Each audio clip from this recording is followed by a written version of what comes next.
What if one of the most iconic monuments in history was born not from glory, but from scandal?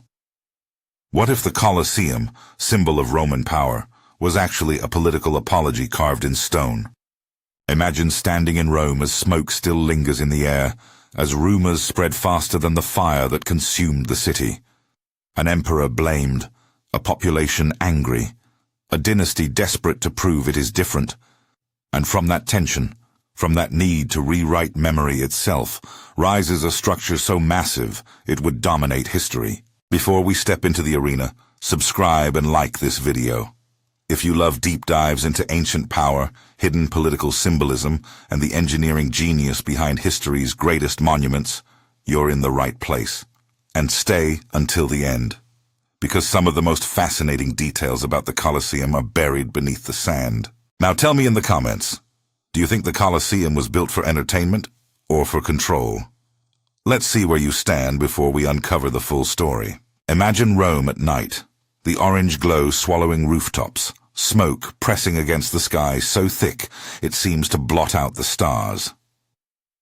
In 64 CE, flames raced through the city's crowded streets, consuming wooden insulae, workshops and temples alike. Amid that ruin stood an emperor whose name would become shorthand for excess, Nero.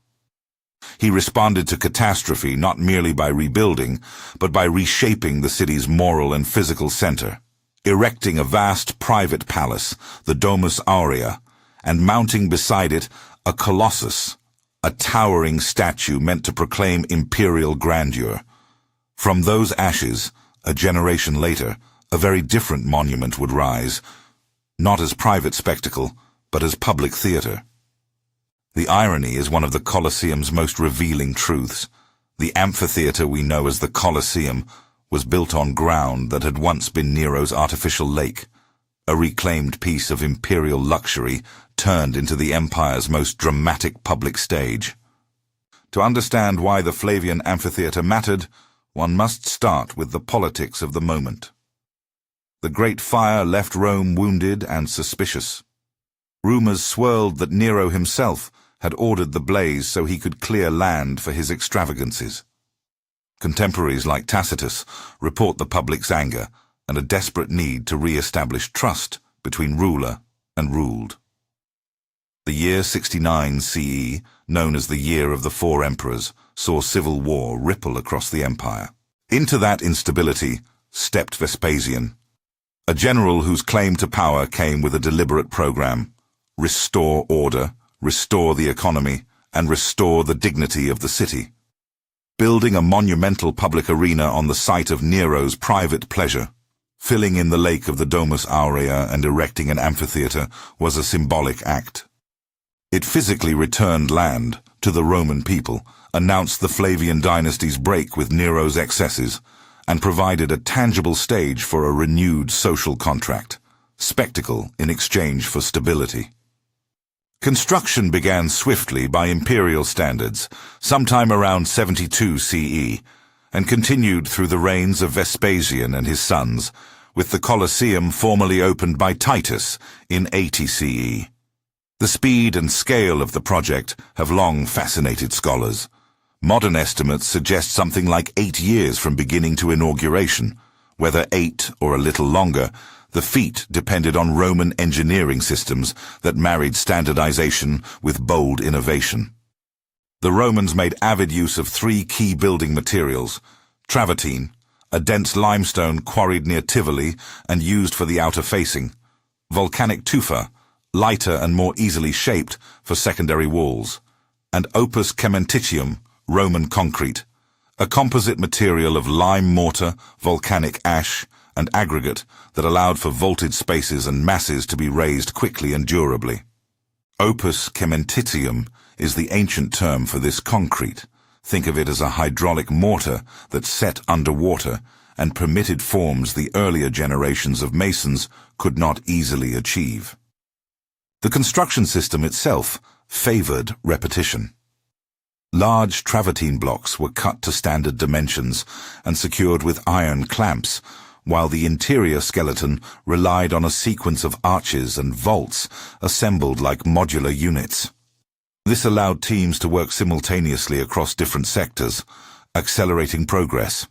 Quarries, slaves, skilled artisans, and military labor converged on the site. Ironsmiths produced clamps and tools. Engineers laid out precise geometries for the elliptical plan. The engineering was not only about mass, but motion. The structure had to bring tens of thousands of people into and out of the arena efficiently, shelter spectators from the sun, and enable sudden, spectacular stagecraft beneath the sandy floor. The Colosseum's architecture is deceptively simple at first glance, an elegant ellipse of stone. But inside it concealed a complex choreography. The arena itself was a sunken oval, ringed by seats that rose in tiers. Roman accounts, modern measurements, and archaeological study give a range of capacity estimates. Many scholars settle on figures between roughly 50,000 and 80,000 spectators, depending on assumptions about seating density. The social order of Rome was encoded into the seats. Senators and elite citizens occupied the most privileged rows close to the action. Women and lower-status individuals sat further up. Movement was facilitated by vomitoria, passageways whose name, illuminatingly literal, derived from the Latin vomere, to spew forth. These vaulted exits allowed crowds to exit rapidly, in a manner scholars often compare to modern stadium egress systems. The velarium, a massive awning that could be unfurled over a portion of the spectators, provided shade. Evidence suggests the velarium's rigging was so complex it required trained sailors to operate, men from the imperial fleet, possibly the classis mizzenensis, familiar with ropes and sails. Imagine thousands watching a spectacle while the sea-handling skills of the Navy controlled a cloth canopy above them. It's one of those surprising technical details that connects disparate parts of imperial administration. Beneath the arena lay an engineering marvel known in modern archaeology as the hypogum, the underground network of passages, chambers, and mechanical devices hidden beneath the sand. Hypogum literally means under the earth. While the original wooden floor of the arena has not survived, excavation shows a two-level labyrinth beneath where cages, winches, and elevators could bring animals, scenery, and combatants up into the light through trapdoors. The lifts, likely operated by teams of slaves or mechanicians using capstans and pulleys, made for sudden and dramatic appearances. An exotic beast might be revealed from below the earth as if conjured from myth. The hypogum turned the arena into a giant stage with backstage machinery, allowing for staged sets, flooded enclosures, and complex sequences of movement. These features demonstrate that Roman spectacle shared with theatre a deep interest in mechanical surprise, an engineering-backed dramaturgy designed to awe listeners and viewers. The spectacles themselves ranged widely. Venacion, wild beast hunts, brought animals from across the empire. Elephants, lions, crocodiles, ostriches, and animals whose mere presence confirmed Rome's reach. Military triumphs could be reenacted. Mythic scenes were staged as public executions where condemned criminals might be killed in tableaux vivants that dramatized divine or legendary punishment. Gladiatorial combat, perhaps the Colosseum's most enduring association, was a highly regulated form of spectacle. Gladiators could be slaves, prisoners of war, or voluntary professionals known as octorati, who sold themselves for the chance at fame and prize money. They were categorized by equipment and style: swordsmen, net and trident fighters, and heavily armored opponents, each pairing designed to produce a particular kind of contest for the crowd. Sources like Marshall and Juvenal comment on the crowd's appetite. They do not, however, provide neutral reporting. Authors like Suetonius and Tacitus wrote with rhetorical purposes, criticizing emperors, praising or condemning customs. So when ancient accounts give enormous numbers, historians treat those figures as signals of scale and intent rather than precise statistics. For example, Suetonius reports extravagant counts of animals killed during inaugural games. Most scholars read such numbers as literary exaggeration meant to convey imperial munificence and spectacle. The Colosseum's functions were political as much as recreational. The phrase panem et circenses, bread and circuses, captures the core idea. Emperors provided food and entertainment to secure civic peace and political capital. Games could compensate for hardship, distract from political failures, or provide shared rituals of identity that reaffirmed the state's authority. They also encoded a particular moral economy. The crowd's cheers could elevate, silence, or shame. Spectacle performed the relationship between ruler and ruled, between elite status and public approval. Yet within this theater of power there were tensions. While the performances celebrated Roman mastery over nature and peoples, they could also provoke moral debate. Some ancient moralists criticized emperors for the excesses of the games. Christians in later centuries reframed them as immoral spectacles. Such critiques contributed to changing attitudes that would help curtail certain forms of public violence. The name Colosseum itself deserves a short detour. The building's official title was Amphitheatrum Flavium, after the Flavian dynasty, but the popular name derives from a nearby statue, the Colossus, a gigantic representation of Nero or possibly the sun god, placed near the Domus Aurea. Over time, the enormous statue's presence gave its name to the amphitheater. This process of naming is a reminder that monuments rarely keep the names assigned by their patrons. Popular language, shifting landmarks, and memory often reshape identity. Medieval writers such as the Venerable Bede contributed to the Colosseum's evolving symbolic status, associating it with martyrdom and sanctity in the Christian imagination, a reinterpretation that helped preserve the ruin through eras when it might otherwise have been entirely dismantled. As the Roman world changed, so too did the Colosseum's role. By the early 5th century, spectacles had begun to wane for many reasons: economic strain, changing religious sensibilities, and political fragmentation. Barbarian incursions and internal instability made large public games rarer. There were, however, centuries of afterlives for the structure that reflect medieval needs and imaginations. In the Middle Ages, parts of the amphitheater were repurposed as housing, workshops, and even a fortress. Noble families, including the Frangipani, adapted the site for defense, building apartments within the ruins, and its robust masonry furnished convenient building material. Stone from the Colosseum provided travertine for churches, basilicas, and even Renaissance projects. Some blocks may have been taken to embellish St. Peter's Basilica, though the saga of such transfers must be stated cautiously. Many accounts point to widespread scavenging of Roman monuments for stone during the medieval and early modern periods. An earthquake in 1349 caused the southern side of the amphitheater to collapse, and much of the stone that fell was quarried for other uses. These episodes of reuse and demolition were not only acts of destruction, but also practical responses to changing urban economies. When a monument no longer served its original purpose, it became a convenient quarry. Yet the ruins also developed their own afterlife as refuges, for people, for plants, for animals. One surprising fact is that the Colosseum became, in some eras, an accidental botanical reserve. With its tiers, niches, and sunlit ledges, the ruin collected soil blown in by wind, and seeds found niches where they could germinate. By the 18th and early 19th centuries, travelers and naturalists noted a profusion of wildflowers and trees growing among the stones, which archaeologists and botanists later argued provided a unique record of urban biodiversity and post-ancient ecosystems.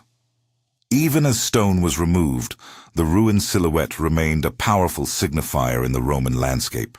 Modern attitudes toward the Colosseum shifted again in the 17th through 19th centuries. Popes and antiquarians began to think of the amphitheater as more than a source of building material. It was an icon of Rome's ancient greatness. Starting in the 18th century and intensifying in the 19th, protective measures, archaeological excavations and conservation projects sought to preserve what was left. These projects were not ideologically neutral. During the Italian Risorgimento, the movement toward national unification, the Colosseum was embraced as a symbol of the nation's classical heritage. Restorations proceeded unevenly, balancing stabilization of dangerous ruins against sometimes speculative reconstruction. In the 20th and 21st centuries, conservation has become more scientifically informed. Archaeologists, structural engineers, and conservators aim to keep the amphitheater legible, preventing collapse while preserving the patina of age, rather than restoring it to an imagined original. Debates continue.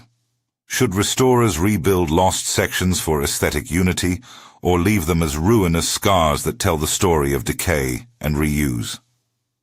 This tension, between reconstruction for narrative clarity and conserving the traces of time, occupies much of modern heritage practice. Several technical and human stories inside the Colosseum remain revealing. Consider the Valerium again.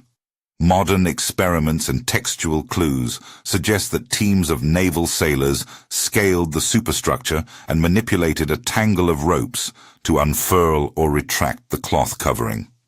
The necessary rigging resembled shipboard sail, handling more than simple awnings.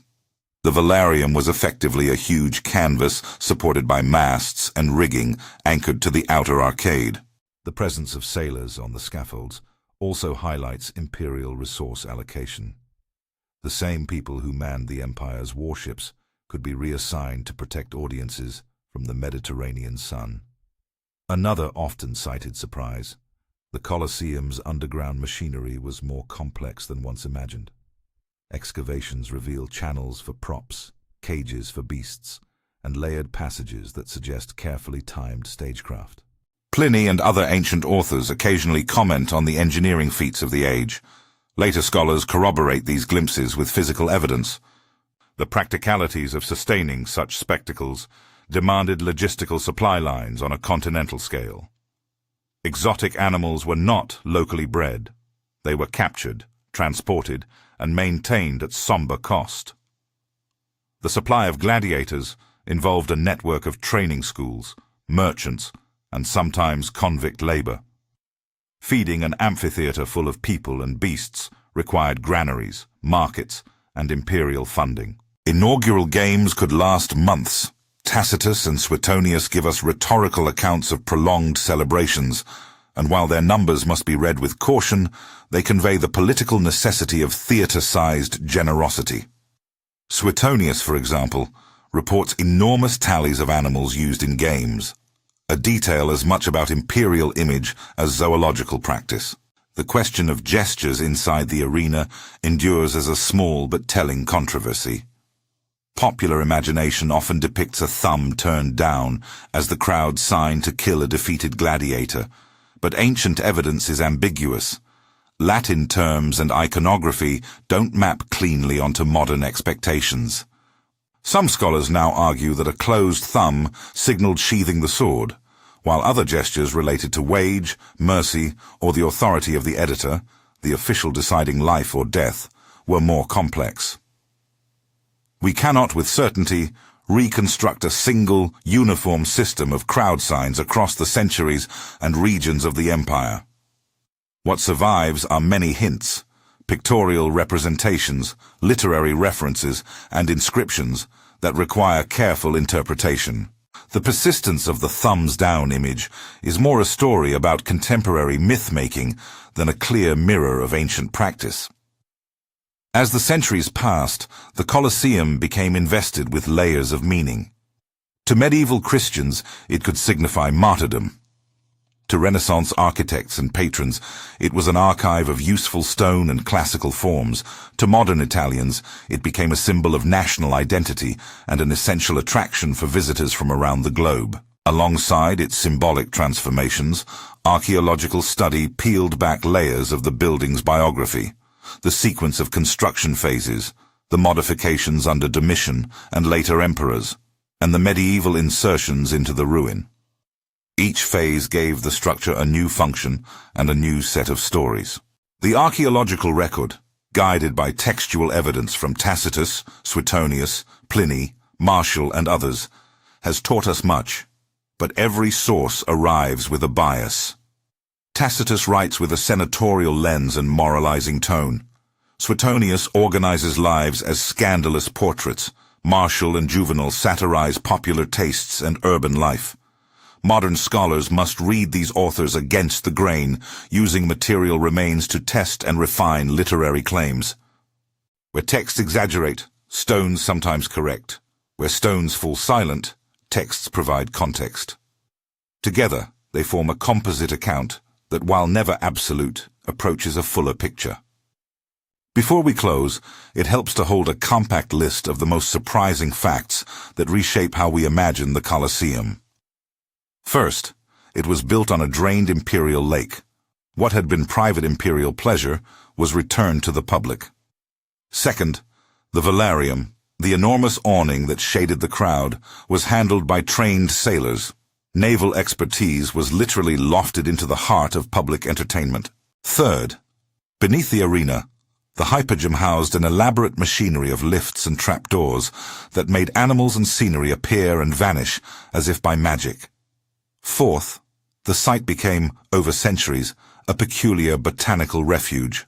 Wild plants and small trees colonized niches in the ruin, and early naturalists took note.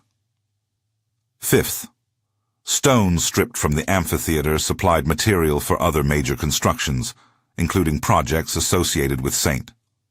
Peter's, although the tales of wholesale theft should be tempered by the patchwork evidence that scholars debate.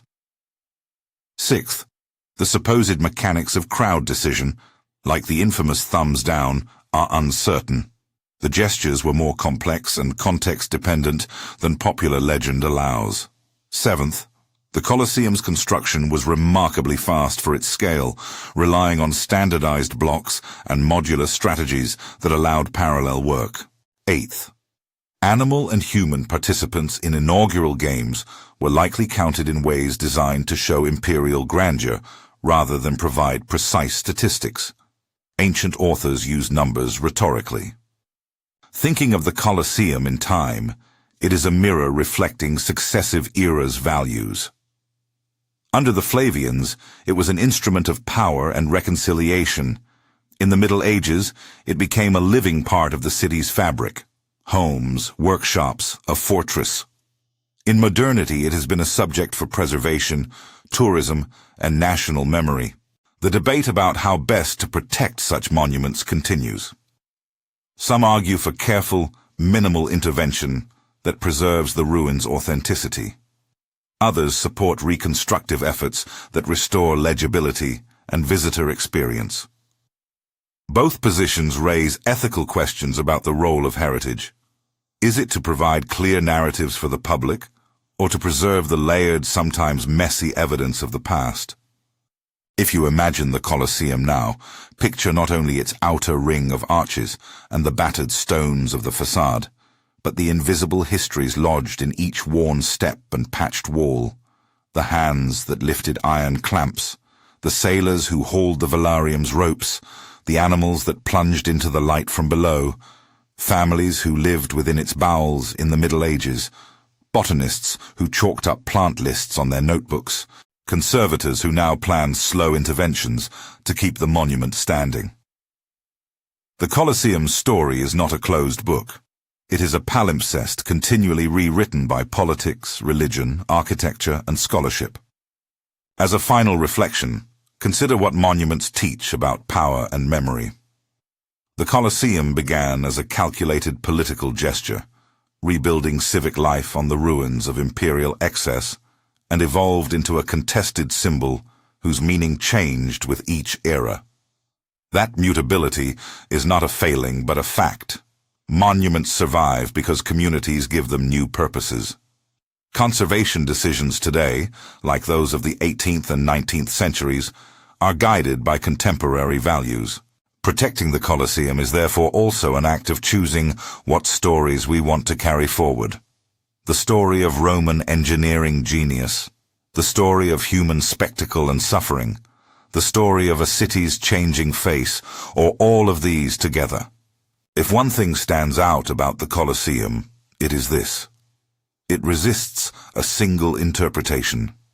Its stones bear traces of imperial ideology, popular life, mechanical ingenuity, medieval adaptation, botanical colonization, and modern restoration.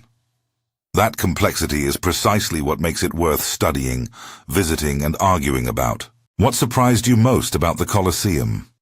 Did the idea of sailors operating a giant awning change how you picture a Roman spectacle? Share your thoughts below, and if you found this deep dive useful, like the video and subscribe. Check the description for recommended reading and sources if you want to explore Tacitus, Suetonius, Pliny, archaeological reports, and recent scholarship on Roman engineering and conservation. Thank you for watching, and when you next see those silent stone arches rising above the city, remember, they are not just ruins. They are an argument stretched across millennia about power, performance, and memory.